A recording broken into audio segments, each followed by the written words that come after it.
성도님들 안녕하십니까? 사회로 이렇게 올라오는 거랑 이렇게 간증을 메시지를 전하는 입장에서 올라오는 건 또 많이 다른 것 같습니다. 제가 대학 입시 때 이렇게 면접을 보기도 했었는데 그때보다 더 긴장이 됩니다. 그때 이제 면접위원들이 한 5명 정도 있었는데 지금 성도님들 한 분 한 분이 다 면접위원인 것 같습니다. 조금 어색하여도 너그러이 들어오시면 감사하겠습니다. 간증에 앞서서 빌라델피아 캠프를 이제 학생들과 함께 성도님들의 기도 가운데서 안전하게 다녀오게 되었습니다. 캠프를 통해 사람과 하나님 사이에 길로 오신 예수님과 또 그분을 믿고 구원의 확신을 얻은 많은 학생들이 간증을 하는 그런 역사가 일어나서 더욱 감사가 되었습니다. 또 제가 교사로서 처음 가본 캠프였는데 저 스스로는 많이 부족한 부분이 있었지만 그래도 그만큼 배워 나간 게 또 있는 것 같아서 네, 감사가 되었고요. 더 말씀 공부에 힘을 쓰고 또 약간 학생보다 이제 교사로서 먼저 생각하고 행동을 조금 더 빠르게 해야겠다. 이걸 알게 되었습니다. 또한 그전에는 몰랐던 이제 다른 지역 모임에 제가 함께 교사로 오신 청년 형제 자매님들을 만나고 교제하는 시간이 되었습니다. 네, 이제 제가 준비한 간증을 시작할 텐데 저를 예전부터 이렇게 알고 어렸을 때부터 많이 봤던 성도님들도 계시겠지만은 저를 잘 모르시는 분들을 위해 먼저 저를 소개하도록 하겠습니다. 저는 이대한 형제님과 김춘자 자매님의 아들이고 이지은 자매님의 동생인 이가은 형제입니다.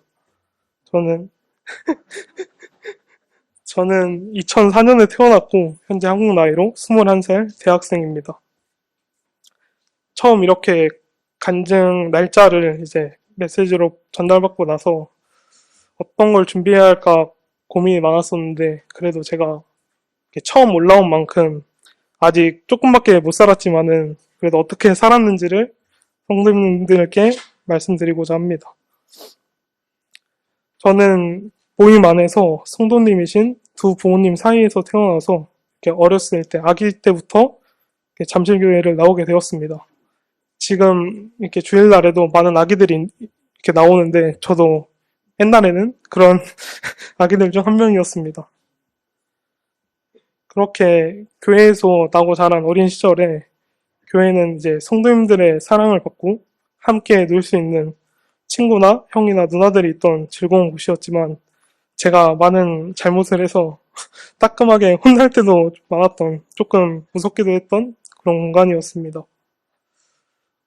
근데 과거에 그런 저의 모습을 아시는 분이 계시다면은 그게 일부러 그랬던 건 아니고 저도 저 나름대로의 사연이 있었습니다. 네, 그렇게 알아주시면 감사하겠습니다.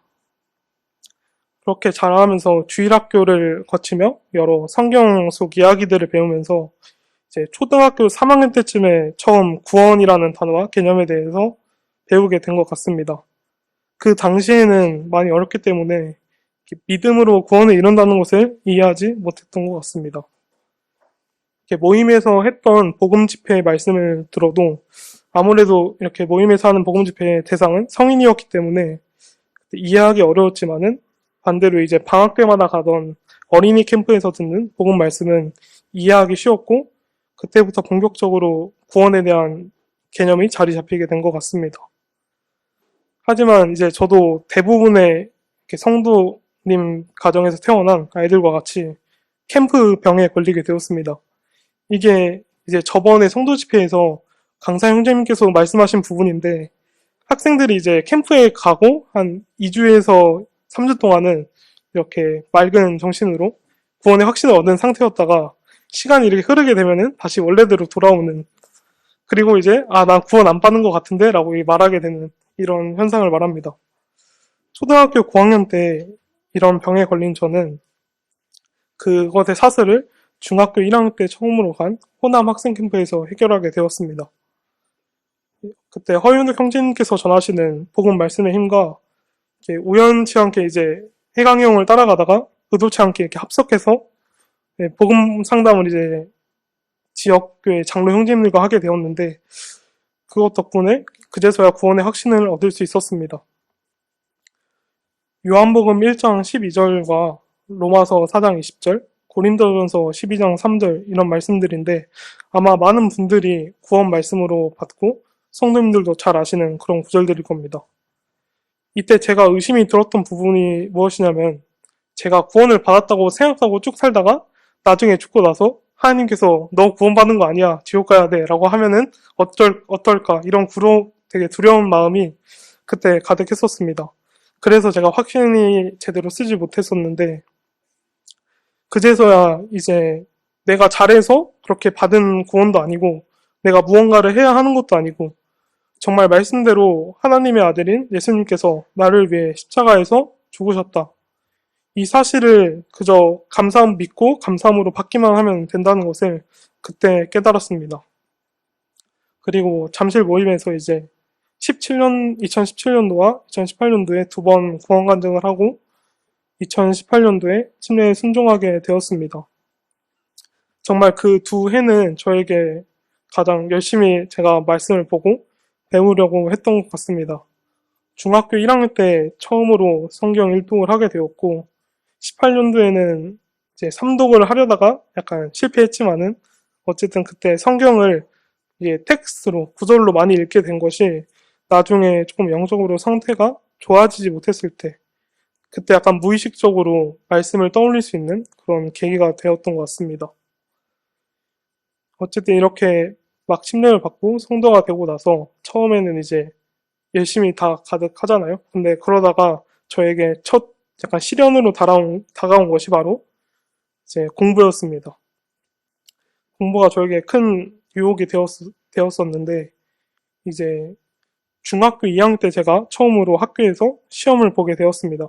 그 전에는 약간 진로 탐색 이런 걸 주제로 약간 시험을 안 보고 그 대신에 이제 다양한 진로 프로그램에 참여하는 그런 시간이어서 중학교 1학년 때는 시험을 안 봤지만은 중학교 2학년 때부터는 이제 시험을 보게 되었습니다.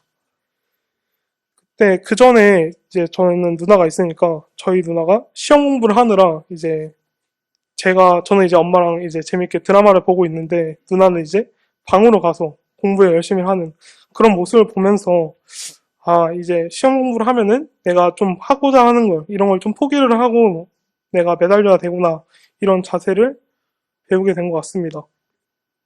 어쨌든 저도 그렇게 약간 따라 하면서 이제 공부를 하고 시험을 딱 치르니까 그때 시험 점수가 낮았으면 포기했을지 모르는데 처음으로 이렇게 노력을 하고 이제 점수가 괜찮게 나오니까 그것에 약간 재미가 들리기 시작했습니다. 사실 그게 중학교 때는 이제 학생들 간의 등수를 이렇게 나눌 필요가 없는 절대평가의 방식이기 때문에 이제 조금만 하면은 누구나 다 그럴싸한 점수를 얻을 수 있었습니다. 그래서 이제 중학교 때는 예비 시간에 감사에 참여하기도 하고 시험 기간에만 살짝 이제 좀 피곤해지는 것만 빼면은 괜찮았던 것 같습니다. 근데 이제 중학교를 졸업하고 나서 고등학교를 진학하면서 문제가 생깁니다. 성도님들도 많이 기억하시겠지만은 그때가 이제 코로나가 처음 이제 뉴스에 뜨고 이제 점차적으로 퍼지기 시작하는 그런 때였습니다. 처음 이제 그때 초창기에는 이제 나라에서도 아직 잡힌 게 없다 보니까 모임에 나올 수 있었는데 어느 순간 이제 학교도 이제 입학이 연기되고 방학이 연장되고 교회도 이제 모일 수 없게 되는 그런 일이 발생하였습니다. 그래서 어렸을 때부터 이제 일요일 아침에 일찍 일어나서 이제 9시가 되기 전에 아버지 차를 타고 잠실교회로 와야만 했던 그런 불문율이 이제 그것이 이제 깨지게 되었습니다. 그래서 교회에 올 수 없게 되고 가정에서 예배를 드리게 되고 이런 것이 반복되는가 동시에 또 고등학교부터 이제 상대평가가 적용돼서 이제 4%의 학생들에게만 1등급을 줍니다. 그래서 내신 공부에 더 힘을 쓰게 되었고 또 그것과 별개로 제가 제 서류를 준비해야 하는 대학 입시에 쓸 그런 포트폴리오를 준비해야 하는 생활기록부 관리라는 그런 또 공부하는 다른 개념의 과제가 저에게 추가되었습니다. 그전에는 비교적 이제 성도로서 내가 해야 할 일을 좀 지키면서 할 수 있었는데 이제 그것이 세상에서 내가 해야 할 일에 밀리면서 우선순위가 좀 달라지게 되었습니다. 딱 이 시점부터 저희 상태가 안 좋아지기 시작했던 것 같습니다. 드리던 감사를 드리지 않게 되고 점차 큐티와 말씀 읽기 또 이제 학생회에서 매주 나가는 그런 본문 말씀을 미리 공부하는 것, 이런 것들을 안 하게 되었습니다. 또한 코로나 규제가 점차 풀리면서 마스크를 착용하고 예배당에 모이기 시작했을 때도 예배 시간에는 항상 졸고 예배와 말씀 사이 광고 시간에는 유화방으로 대피를 해서 숙면을 취하다가 말씀 시간에도 정말 조는 그런 대단한 만행을 저질렀던 것 같습니다. 정말 저도 이게 옛날에는 여기 사진이 있었는데 지금은 이제 제가 청년회로 와서 사진이 없어졌지만 그때 이렇게 졸고 있는 사진이 있었습니다. 심지어 어떤 날에는 이제 아픔을 핑계로 교회에 가지 않은 적도 있습니다. 근데 이것이 물론 제가 그때 공부를 했던 건 맞지만은 정말 다시 돌이켜보면은 이게 그 시간을 남겨두고 이렇게 예배당에서 쓸 시간을 남겨두고 다른 제가 쉬는 시간에 공부를 더 했으면은 충분히 이런 생활을 하지 않고도 성실하게 나올 수 있었습니다. 하지만 저는 우선순위가 바뀌었기 때문에 그러지 못했습니다. 그러니까 제가 더 편한 거에, 제가 하고 싶은 거에 더 시간을 많이 썼던 것 같습니다. 근데 이렇게 정말 잘못된 자세로 살았음에도 불구하고 정말 하나님의 자비하심과 온유하심, 그리고 또 많은 성도님들의 기도로 인해서 제가 원하는 대학에 진학할 수 있었던 것 같습니다. 그리고 작년인 2023년에는 이제 성인이 되었고, 교회에서는 이제 학생회가 아닌 청년회로 모이게 되었습니다. 이때부터 제 삶을 좀 스스로 돌아보게 하는 그런 많은 청년 형제 자매님들의 간증을 들으면서 또 이제 많이 배우게 되었습니다. 근데 이렇게 이제 다시 반등해서 성장하는 좋은 일만 있었다면 좋았겠지만은 제가 또 처음으로 겪은 시련인 공부하는 또 다른 모양의 시험이 닥치게 되었습니다. 저는 학교가 이제 인천 계양구에 있는데 집에서 학교 건물까지 이제 딱 편도로 2시간 반이 걸립니다. 그래서 통학이 되게 어려웠습니다. 그래서 기숙사나 자취를 했어야 했는데 의도치 않게 자취를 하게 되었습니다. 그래서 공강인 금요일부터 일요일까지를 제외하고 나머지 요일을 그곳에서 보내야 했습니다. 대학에서는 이제 많은 세상 사람들을 만나게 되었습니다. 이때 조금 어려움이 생겼었는데 학교 특성상 이제 심화 전공 반별로 4년 동안 함께 강의를 듣습니다. 마치 고등학교처럼 같은 과 사람들끼리 강의를 듣게 되는 겁니다. 그리고 성비가 여자가 7이면 남자가 3입니다.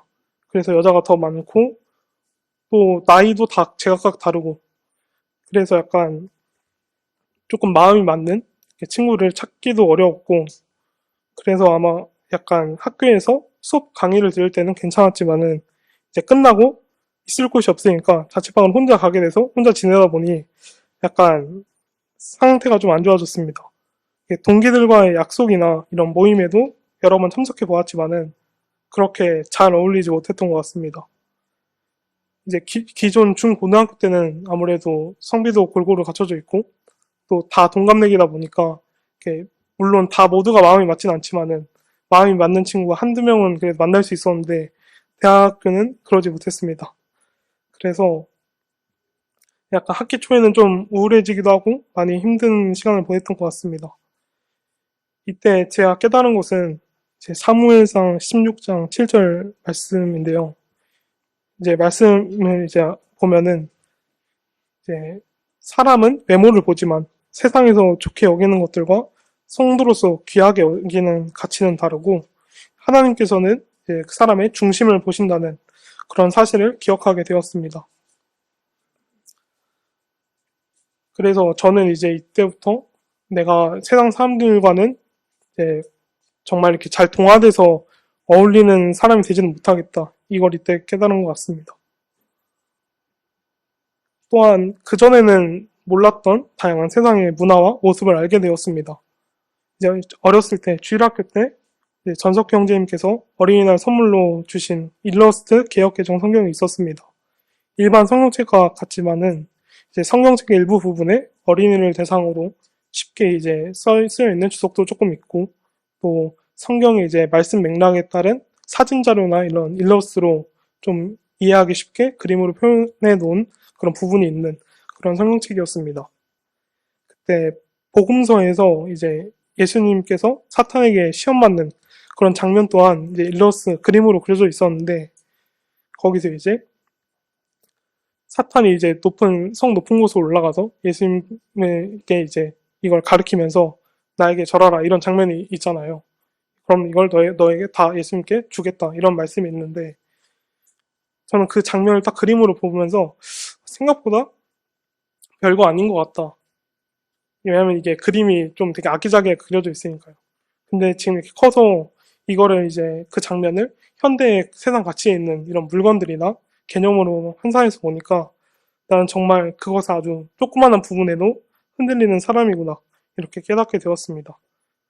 세상의 가치를 쫓는 사람들이 주변에 가득하다 보니 제가 가고 있는 길에 대한 방향이 명확하게 잡히지 못했습니다.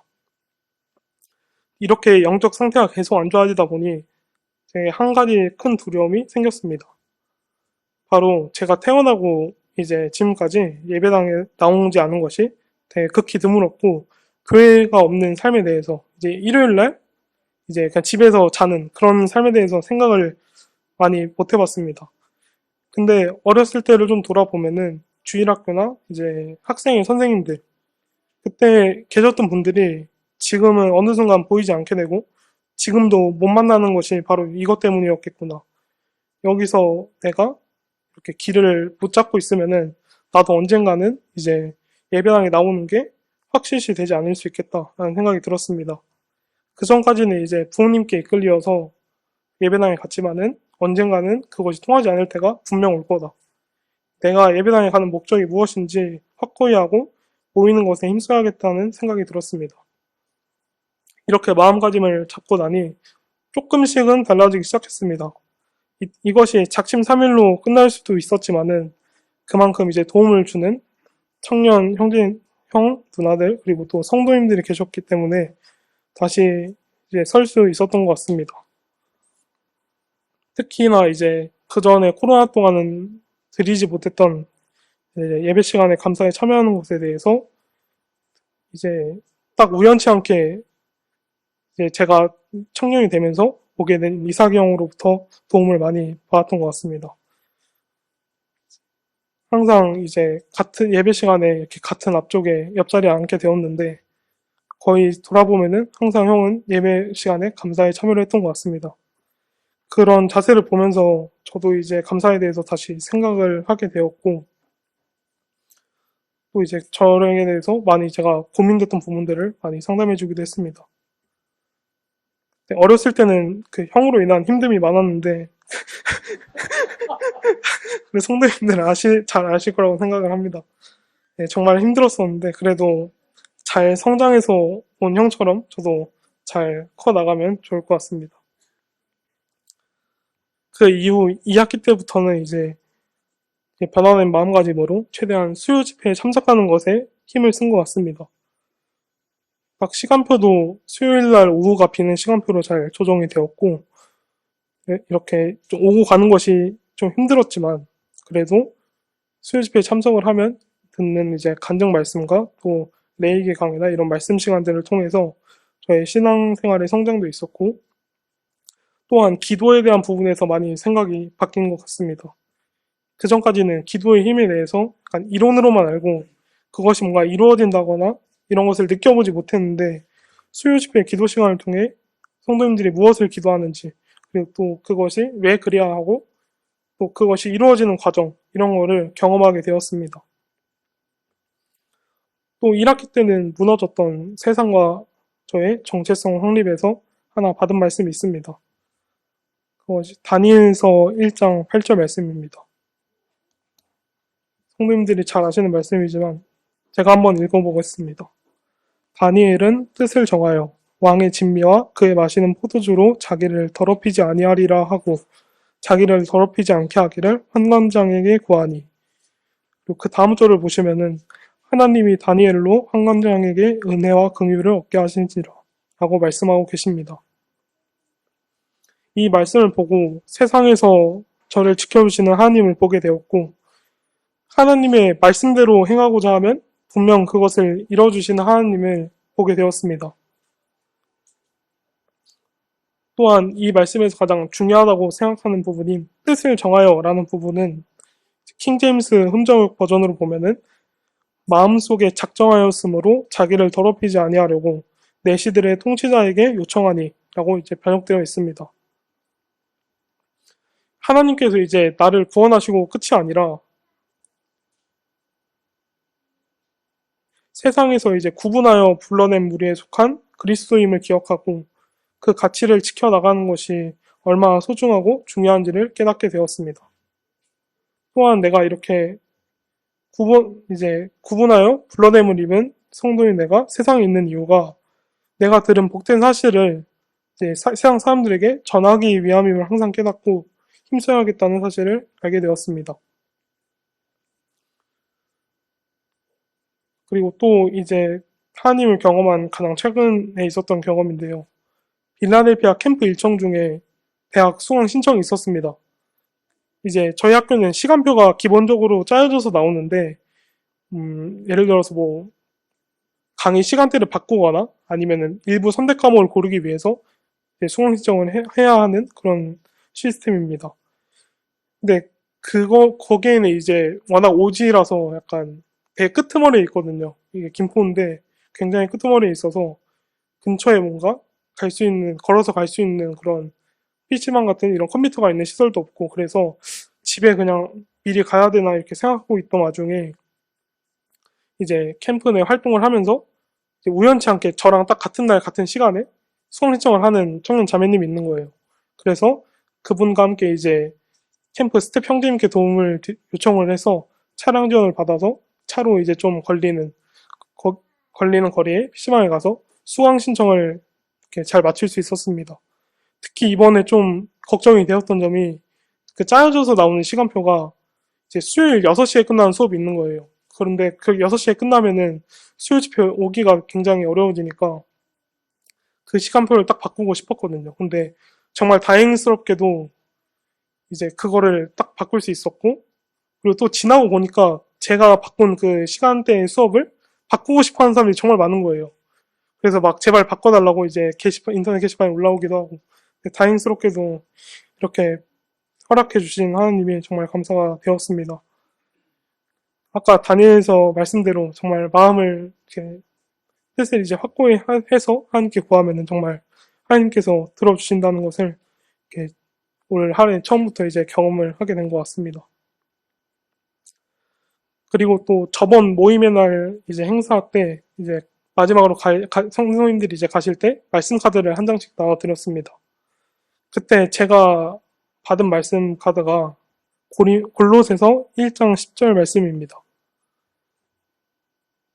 주께 합당하게 행하여 범사에 기쁘시게 하고 모든 선한 일에 열매를 맺게 하시며 하나님을 아는 것에 자라게 하시고, 이 말씀을 기억하며 올 한 해를 살고자 합니다. 마침 올해부터 이제 처음으로 이제 하는 온라인 제자 훈련반도 생겼는데, 제가 시간표나 이런 게 일정 정리가 되지 못해서 그 전에 신청을 미리 못했지만은 이번에 참여하고 싶습니다. 그리고 또 이제 약간 결론 부분인데요. 저는 이제 21살입니다. 20대가 지나게 아직 9년의 시간이 더 남았습니다. 가장 귀한 것을 주님께 하는 주제로 지난 가을에 청년 MT를 진행했었습니다. 지금의 제 나이가 인생에서 가장 귀할 때라는 것은 저는 잘 몰라도 앞에 계신 성도님들은 아마 아주 잘 아실 거라고 생각이 듭니다. 제가 세상에서도 물론 해야 할 일이 많습니다. 학교를 졸업을 해야 하고, 졸업을 하면서 이제 시험을 봐서 시험에 통과해서 이제 선생님이 돼야 합니다. 또 군대도 가야 합니다. 하지만 이런 좀 거대한 언덕이 많이 있는데도 제가 중학교 때, 중고등학교 때 있었던 것처럼 우선순위를 바꾸지 않고 가장 귀한 것을 주님께 드리고 나서 그 나머지 세상 일은 하나님께서 채워주시고 자연스럽게 따라오게 되는 것임을 너무나 많은 성도님들의 간증과 경험, 그리고 또 사례를 통해서 알게 되었습니다. 저 또한 그러려고 합니다. 지금껏 경험하지 못한 일들을 앞으로 훨씬 더 많이 겪게 될 것 같습니다. 근데 그때마다 이제 저를 위해서 기도해 주신 성도님을 기억하고 저도 그때 어려움을 겪는 성도님들과 또 기도가 필요한 부분에 기도로 응답하는 삶을 살고 싶습니다. 네, 제가 여기까지 준비했는데요. 사실 특송도 하고 싶었어요. 근데 좀 왜냐면 정말 제가 가사도 되게 좋고 약간 힘들었을 때 들었던 찬양이 있거든요. 근데 찬양을 이제 듣고 이걸 꼭 수요 집회 때 특송을 해야겠다 하고 악보를 다운로드 받아서 보니까 일단 음역대가 제가 부를 수 있는 음역대 아니고 왜냐면은 이게 제가 듣는 거는 이제 전문적인 가수가 부르는 거니까 듣기에는 좋았는데 이제 음표가 있는 악보를 보니까 이거는 이게 일반인이 부를 수 없는 그런 곡이더라고요. 그래서 정말 근데 음도 음인데 이게 음의 그 낮은 음에서 갑자기 이렇게 위로 올라가는 그런 부분이 있어서 좀 나중에 연습을 많이 하고 꼭 특송하도록 하겠습니다. 네, 감사합니다. 안녕하세요.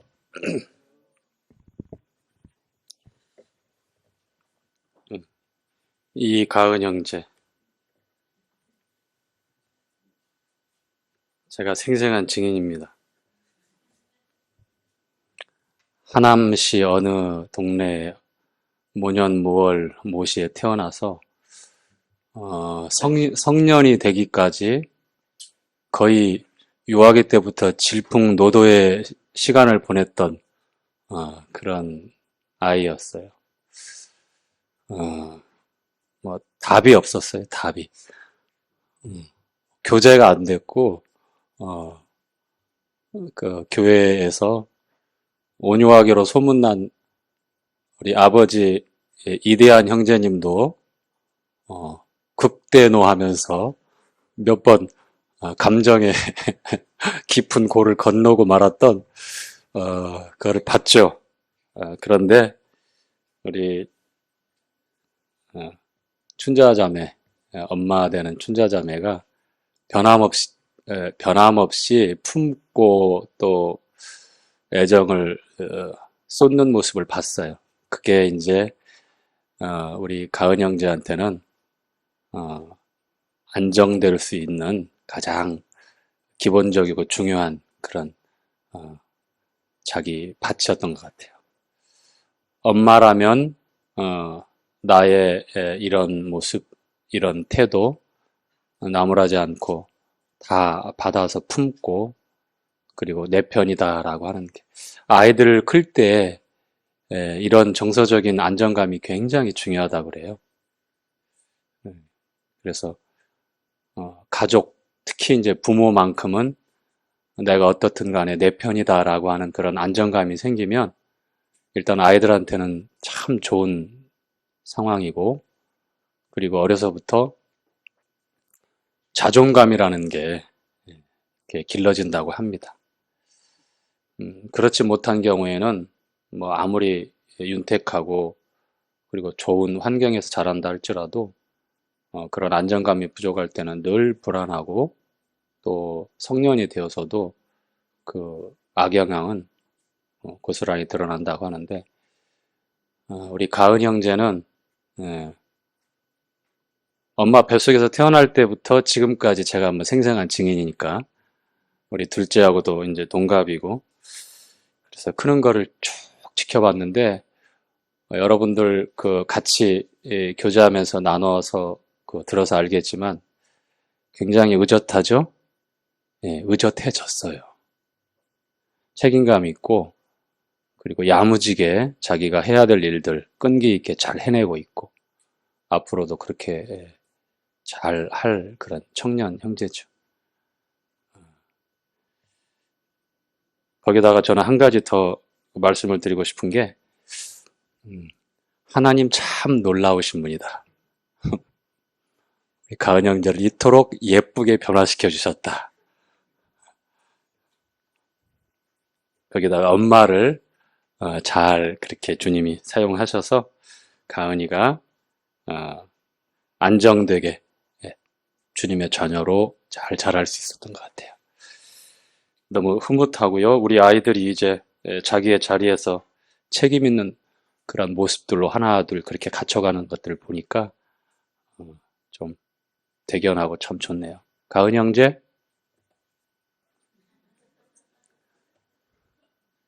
자, 저기 뒤에 우리 병훈 형제 우리 왔어요. 병훈 형제 반가워요.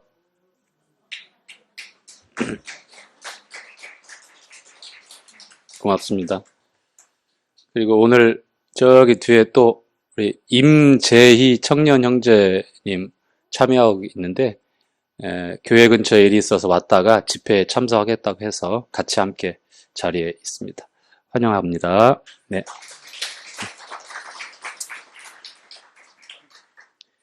자, 레위기 21장 함께 이렇게 교제하도록 하겠죠.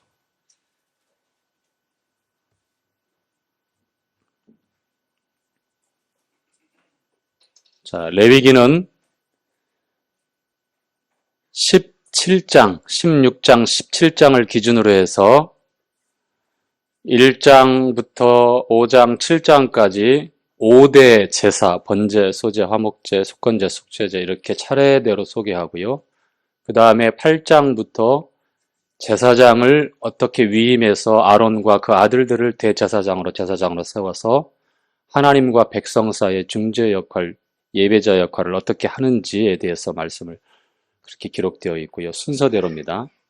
제사법, 제사장, 그 다음에 이제 정결법이 나오는데, 이제 무엇을 먹어야 되고, 또, 어떻게 입어야 되고, 어떻게 살아야 되는지, 그리고 각종 이제 피부병, 특별히 이제 유출병과 문둥병에 대해서 어떻게 정결예식을 통해서 회복받는지에 대한 그런 정결법이 소개되어지고, 그리고 이제 속죄일, 16장에 나오죠. 속죄일이 유대력으로 7월 10일 날 1년 1차 대제사장이 피 없이는 안 되는 성소 중에 가장 거룩한 곳인 지성소에 1년 1차 한 번 들어가서 백성들과 성소와 모든 것들을 속죄한 하나님 앞에 대속죄일을 그렇게 지킬 것을 말씀하고 있고, 그리고 이제 17장이 피에 관한 규례였죠. 그렇죠? 여기를 기준으로 해서 이제 거꾸로 지금까지 해왔던 거에 거꾸로 제사법이 제일 밑으로 가고 그 다음에 제사장, 정결법 이런 식으로 시작되는데 18장부터 20장까지 지난주까지 정결법, 이스라엘 백성들의 성결한 삶에 대해서 그렇게 성경 말씀을 기록했고, 그 다음에 오늘 21장, 22장은 제사장에 관한 말씀이 또 다시 반복됩니다. 이제 제사장에 관한 제사장이 정결해야 될 거에 대한 규례, 이 말씀이 기록되어 있는데요. 자, 오늘 21장은 크게 세 부분으로 나눠지죠. 1절부터 9절, 10절부터 15절, 그리고 16절부터 마지막 절까지. 자, 읽어가면서 제사장의 정결한 규례에 대해서 한번 교제하도록 하겠습니다. 자, 21장 1절 함께 읽죠. 시작. 여호와께서 모세에게 이르시되 아론의 자손 제사장들에게 고하여 이르라. 백성 중에 죽은 자로 인하여 스스로 더럽히지 말려니와. 자, 지금 하나님께서 말씀하시는 대상이 누구죠? 그전에는 모세를 통해서 제사장을 통해서 백성들에게 이렇게 전하라고 말씀했다면 지금은 아론과 제사장들, 그 아들들, 레위 지파, 아론과 그 아들들에게 이제 한정적으로 이렇게 말씀하는 것 같지만 이제 교제하면서 우리가 알아야 될 것은 구약의 율법이 주어졌을 때는 아론과 그 아들들이 대제사장 가문으로 특별히 세워지고 그 다음에 무라리 족속, 고핫 족속의 자손들이 레위 지파의 이 레위의 세 아들 쭉 열거되는데 그 자손들이 이제 제사장 가문으로서 이제 그 성막을 중심으로 해서 섬기는 일을 하게 되는데 특별히 21장, 22장은 제사장, 신분이 제사장인 그러한 대상을 향해서 말씀을 하고 있는 내용입니다. 자, 제사장이 왜 중요합니까? 자, 하나님과 일반적인 이스라엘 백성들, 선민 이스라엘 백성들 사이에서 중간에서 하나님의 뜻과 그 계획과 말씀을 그대로 전해줄 수 있는 그러한 중간, 이 중재, 가교 역할을 하는 게 제사장입니다. 하나님께서는 이 제사장들을 통해서 하나님의 거룩함을 나타내는 거예요. 이게 제사장의 역할입니다. 바로 백성들에게 나타낼 수 있었지만 백성들은 그것을 감당할 수가 없었어요. 그래서 백성들과 하나님 사이에 제사장을 세우셔서 구별하시고, 기름 부음이라는 게 그런 거거든요. 자, 기름 부어서 따로 구별해서 중재 역할을 할 수 있도록 이렇게 세웠어요. 제물도 중요하지만 이 제사장이 그만큼 또 중요합니다. 그리고 백성들 편에서는 하나님의 말씀을 들을 때에 시내산에서 십계명을 하나님이 현현하셔서 말씀하실 때 백성들은 더 이상 듣다가는 자기들이 죽을 것 같다고 두려워서 모세에게 간청합니다. 당신을 통해서 하나님 말씀을 듣겠으니 더 이상 하나님께서 우리에게 직접 말씀하는 것을 우리는 못 듣겠다. 너무 무섭다라고 이렇게 애걸복걸하면서 이렇게 간청을 해요. 결국 거룩한 하나님과 영광스러운 하나님 앞에 제사장 없이 이스라엘 백성들이 단번에 나갈 수 있는 방법이 없었어요. 그래서 하나님께 나아갈 수 있는 길, 하나님을 알 수 있는 길, 하나님 말씀에 귀를 기울일 수 있는 길, 하나님의 법에 규례와 규범을 듣고 그대로 행할 수 있는 길은 제사장을 통해서였어요. 즉 하나님의 거룩하심이 제사장을 통해서 나타나고 백성들은 그 하나님의 거룩함을 제사장들을 통해서 보고 받게 되는 거예요. 그리고 모든 제사에 하나님께 드려지는 제사에 그 인도자 역할을 했던 게 또 제사장이죠. 그렇죠? 5대 제사가 그렇고 그리고 앞으로 23장에 보면 이제 절기를 지킬 때도 그렇고 이 제사장은 하나님과 백성들 사이에 그 중심에서 이 역할을 하게 됩니다. 자, 그런데 21장 1절에 보니까 죽은 자로 인하여 더럽히지 않도록 그렇게 제사장들에게 유의할 것을 말씀합니다. 이 장례에 관한 문제예요. 이 죽음이라고 하는 것은 죄의 결과죠. 그렇죠? 죄의 결과예요. 죄가 들어오기 전에는 죽음이 없었습니다. 자, 아담에게 하나님께서 내가 먹는 날에는 정령 죽으리라. 자, 로마서 8장에도 보니까 피조물들이 하나님의 아들들이 나타나는 것을 그렇게 고대하고 간절히 기다립니다. 왜 그렇죠? 지금 피조물들은 죄로 인하여 죽음의 권세 아래 있고 썩어짐의 종노릇을 하고 있어요. 우리 사람 때문에 이 모든 만물들이 이 죄로 인한 세상이 다 망가졌어요. 영향을 받고 있는 거예요. 부패한다, 썩어간다, 그리고 결국에는 죽는다는 것이 바로 죄의 영향이에요. 사람들도 생로병사를 겪을 수밖에 없잖아요. 그렇죠? 가는 세월 못 붙잡고 오는 세월 막을 수 없다. 그래서 누구나 나고 살다가 지고 사라져요. 이 죄의 결과입니다. 죽음은 명백한 죄를 따라 일어나는 결과예요. 이 저주를 나타내는 거예요, 죽음은. 우리가 그리스도 안에서 죽음을 다시 재해석할 수 있기 때문에 우리에게는 죽음이 더 이상 절망이 아니고 더 이상 슬픔이 아니게 된 것이지, 여전히 이 죽음은 세상에서 가장 무서워하고 두려워하고 절망스러운 저주예요, 저주. 세상이 절대로 극복할 수 없고 넘을 수 없고 해결할 수 없는 것이 죽음입니다.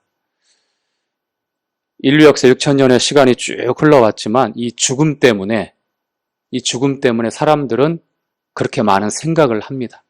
이 죽음 때문에 수많은 종교들이 또 생겼을 것이고요. 이 죽음 때문에 아직까지도 사람들은 사망의 권세 잡은 자, 이 세상의 신, 마귀에게 붙잡혀서 그렇게 종노릇하며 살아가고 있는 것이 현실입니다. 제사장들에게 이 죽은 자를 인하여, 다시 말하면 가서 장례식에 가서 그 시신을 만지거나 접촉하거나 그런 일이 없도록 그렇게 유의하라고 말씀을 하는 겁니다. 자, 2절. 그런데 이제 예외가 있죠. 함께 읽죠. 시작.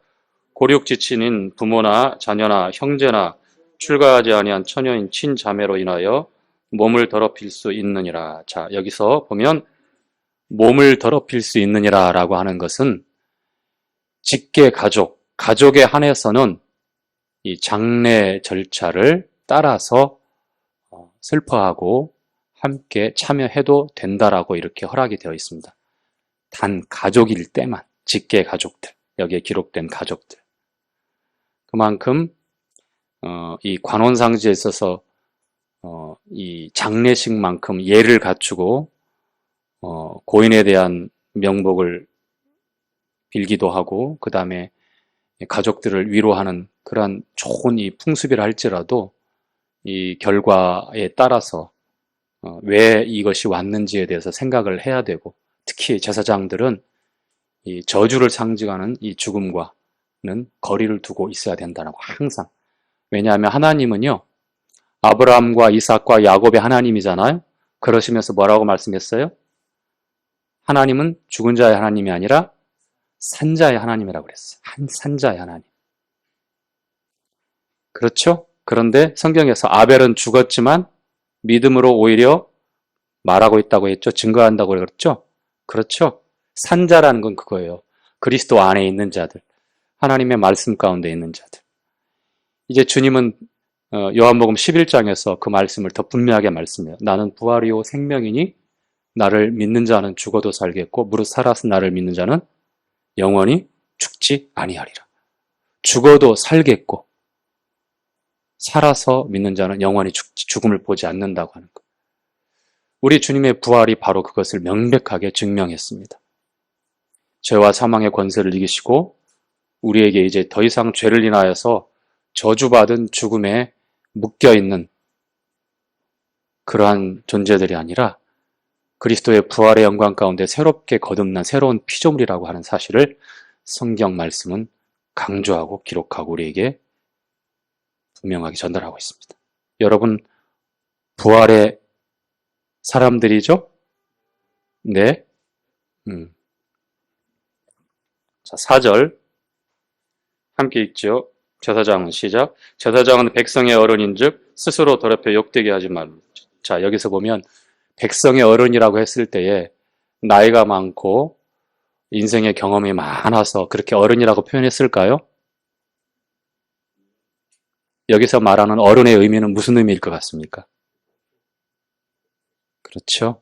대표, 인도함, 또 하나님의 권위, 여러 가지 의미가 담겨져 있어요. 어른이라고 한 것은 마을의 촌장처럼 인생사를 다 잘 알고 경험이 많은 지혜로운 어떤 연로한 그 노인을 가리켜서 어른이라고 이렇게 우리가 대부분 알고 있지만 여기서 말씀하고 있는 제사장은 이제 30간 넘은, 이제 왜 30 넘어야 이 일을 할 수 있거든요. 제사장으로서 30간 넘은 젊은 청년일 수도 있어요. 그럼에도 불구하고 백성의 어른인이라고 표현한 것은 제사장의 역할이 어떤 역할이다? 백성들을 대표하고 하나님께 인도해야 될, 본을 보여야 될 영적인 지도자라고 하는 의미입니다. 자, 5절. 제사장들은 시작. 제사장들은 머리털을 깎아 대머리 같게 하지 말며 그 수염 양편을 깎지 말며 살을 베지 말고. 자, 이것은 이방 이교도들 제사장들이나 이방인들이 장례식 때에 자기의 슬픔을 표현할 때 이와 같은 일들을 했어요. 가나안의 풍속이고 또 종살이였던 애굽 땅의 풍속입니다. 특별히 살을 벤다라고 하는 이 자해 행위 있잖아요.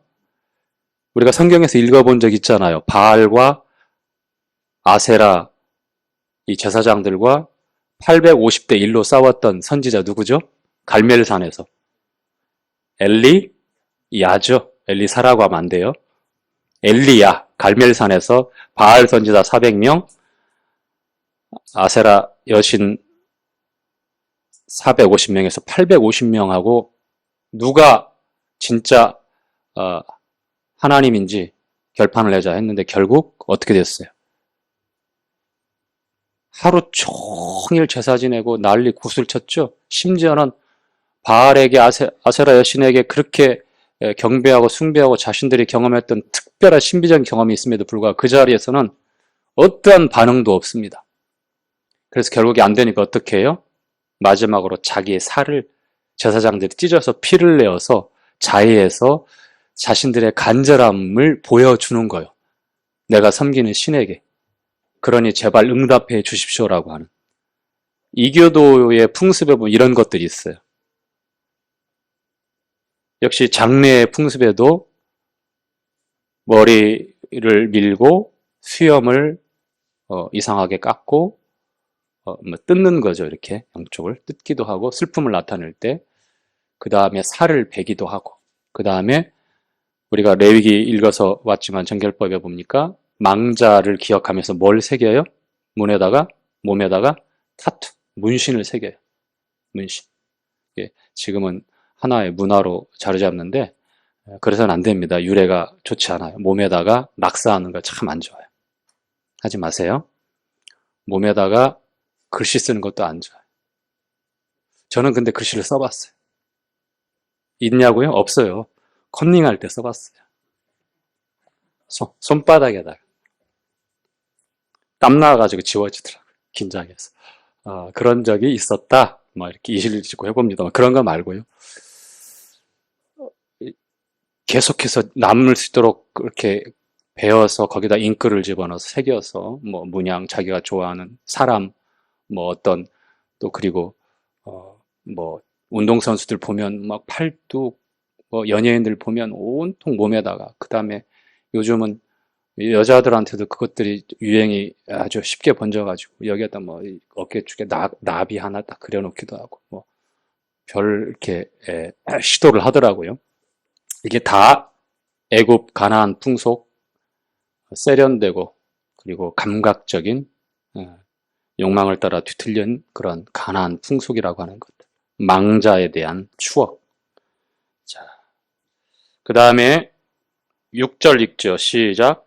그 하나님께 대하여 거룩하고 그 하나님의 이름을 욕되게 하지 말 것이며 그들은 여호와의 화제 곧 그 하나님 식물을 드리는 즉 거룩할지. 자, 6절에 그 내용이 나와 있죠. 화제, 하나님께 드리는 화제, 음식을 드리는, 즉 예배 드리는 예배자이기 때문에 이와 같은 일들을 삼가하라고 하는 것입니다. 자, 그 다음에 7절 시작. 그들은 기생이나 부정한 여인을 취하지 말 것이며 이혼당한 여인을 취하지 말지니 이는 그가 여호와께 거룩함이니라. 역시 기생, 부정한 여인, 이혼당한 여인 세 부류 이렇게 얘기했지만 왜 제사장이면서 이러한 여인들을 취하려고 할까요? 왜? 남자가 제사장이 여인을 취할 때 부정한 여인, 이혼당한 여인, 기생, 부정한 여인, 이혼당한 여인 왜 취하려고 할까요? 한 가지밖에 없어요. 매력적인 것. 관능적이고 매력적인 욕망이 끌고 오기 때문에 그러한 선택을 하려고 하는 거예요. 제사장 그러지 말라는 거예요. 우리 가은 형제가 얘기했다시피 교제했던 내용 중에 사무엘상 16장에 사람은 외모를 보거니와 여러분들 사람이죠? 외모 봐요? 안 봐요? 봐요. 볼 수밖에 없어요. 그렇지만 이어지는 말씀에 하나님은 사람의 중심을 보신다고 그랬죠. 그래서 우리가 하나님 보는 그 시선대로 닮아가고 변해갈수록 영적인 사람이 돼가는 거예요. 그런데 여전히 제사장들 가운데에도 이러한 외적인 관능미와 매력적인 것에 초점을 맞춰서 지금 기생이에요. 문제 있죠. 물론 라합도 살몬이 취하긴 취했어요. 이건 이제 예외입니다. 기생이고 부정한 여인이고 그 다음에 이혼당한 여인. 이혼당한 여인은 이유가 몇 가지 있잖아요. 그렇죠? 그렇죠. 그냥 살기 싫어 성격 차이야. 너하고 나하고 MBTI 정반대야 안 되겠어 해서 갈라서는 게 아니잖아요. 이유가 있어. 그만 합당한 이유가 있으면 그거에 대해서 우리가 생각을 하고 분별을 해야 되는데, 그러나 보이는 대로 선택을 하는 거예요. 보이는 대로. 그러지 말라는 거죠. 그쵸? 자, 제사장. 끝에 가서 결론 부분이지만, 자, 8절, 시작. 너는 그를 거룩하게 하라. 그는 내 하나님의 식물을 드림이니라. 너는 그를 거룩히 여기라. 나 여호와 너희를 거룩히 하는 자는 거룩함이니라. 여기까지가 이제 제사장의 이제 그 장례 죽은 자와 그 다음에 정결한 1차 내용이라면 이제 9절까지. 자, 9절까지 읽죠. 시작. 아무 제사장의 딸이든지 행음하여 스스로 더럽히면 그 아비를 욕되게 함이니 그를 불살을지니라. 제사장의 딸이 행음하게 되면 아비, 제사장의 그 인격적인 그 가문 전체를 욕되게 하기 때문에 불사를 하고 나옵니다. 다른 그 백성보다도 더 엄격하게 대해야 하는데, 왜냐하면 그만한 책임이 있기 때문입니다. 아버지가 제사장이잖아요. 그쵸? 누구보다도 하나님을 경외하고 그 영향으로 가정의 모든 식구들이 받는데도 불구하고 이러한 범죄가 일어났을 때에는 더 크게 책임을 묻는 거예요. 그래서 이렇게 엄하게 징계를 내리는 부분입니다.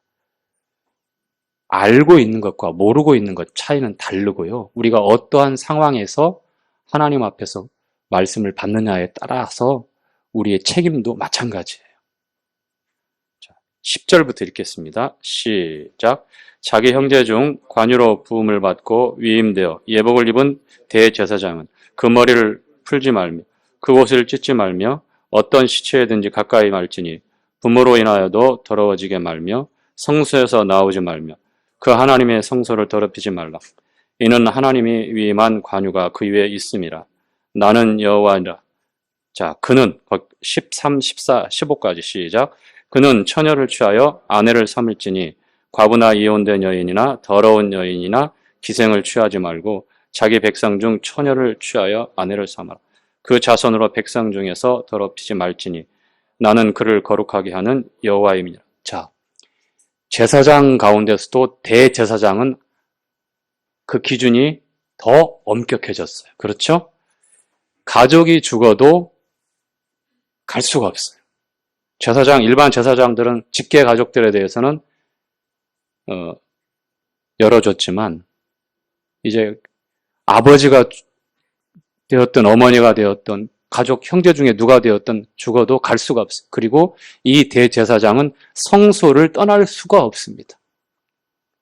얼마나 큰 책임을 갖고 있는지, 그 일 자체가 영광스럽고 귀하고 존귀하지만 그만한 책임도 따르는 거예요.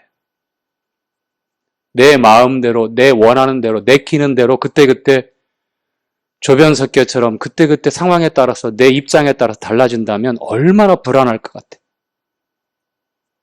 우리의 삶에 있어서도 마찬가지죠. 믿음으로 산다고 하는 것, 이익에 따라서, 형편에 따라서 그때그때 달라지고 이럴 수밖에 없지 않아? 그렇지 않아요. 오직 의인은 믿음으로 산다고 했을 때에 그 말씀에는 단순히 우리가 어떤 온고집 가지고 사는 게 아니라 사람들 변해가고 세상 다 흔들리고 사람들 변해가도 하나님 말씀하신 그 약속과 하나님께서 부르신 그 부름의 상을 따라서 그 믿음의 외길, 좁은 길, 좁은 문을 들어서서 그 길을 걸어가면서 하나님의 뜻이 무엇인지 분별하도록 해서 하나님 받으시는 영적 예배, 살아있는 희생물로 드려지는 영적 예배의 삶을 사는 게 성도의 믿음의 삶이 아니겠어요? 그렇죠? 이 대제사장뿐만 아니라 인간사에 당연히 나누고 참여해야 될 이 가족의 장례에도 참여할 수 없는 이 슬픔이라고 하는 건 얼마나 하나님 앞에서 가지고 있는 책임과 역할이 큰지.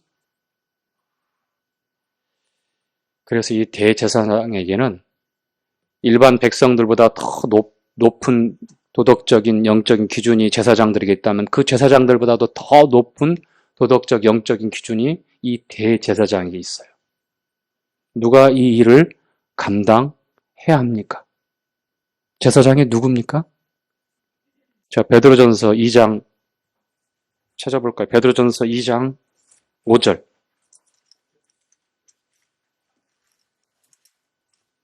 2장 5절부터 보고 9절 보죠.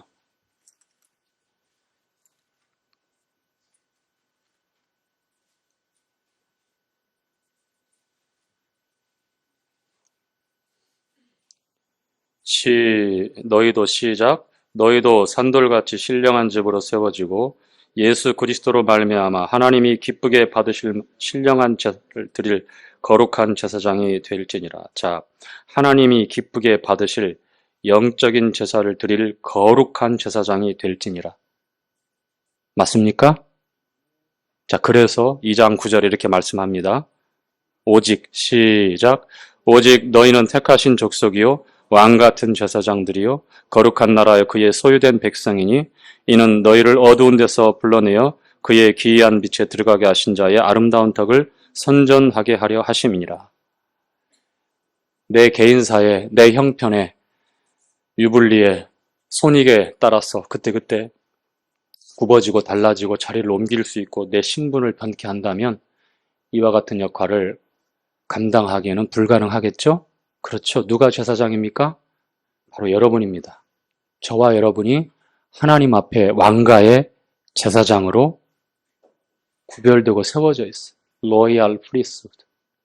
그냥 제사장도 아니고 왕가의 제사장. 빛나고 영광스러운 존귀한 제사장들이란 얘기입니다. 하나님 앞에 하나님의 집에 영광스러운 제사장이라고 합니다.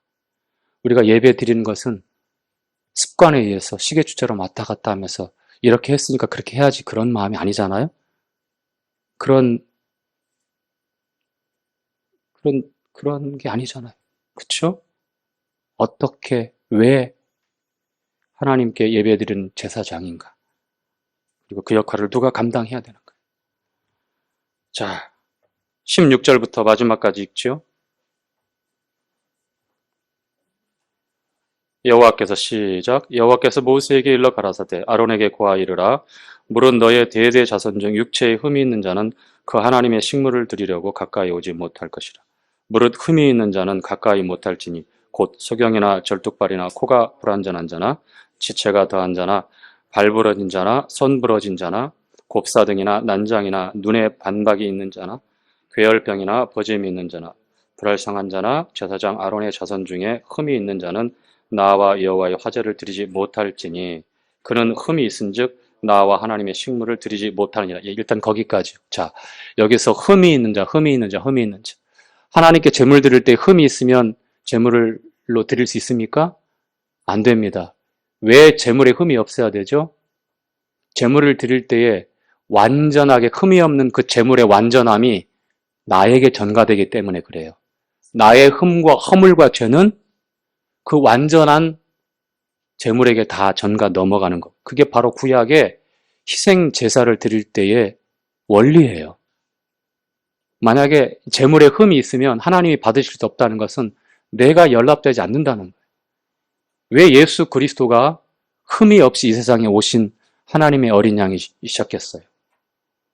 왜?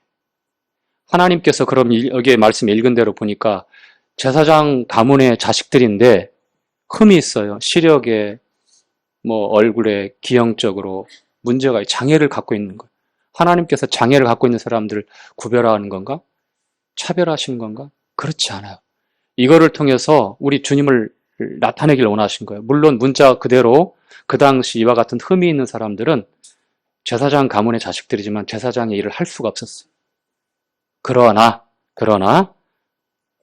모든 헌물들, 제사장 앞으로 돌려지는 모든 속죄제물들, 헌물들 다 함께 먹을 수 있었어요. 이것은 하나님이 차별하지 않습니다. 왜 흠이 있는 자는 안 된다고 했냐 하면 히브리서 7장에 그 말씀이 있죠. 자, 히브리서 7장 한번 볼까요?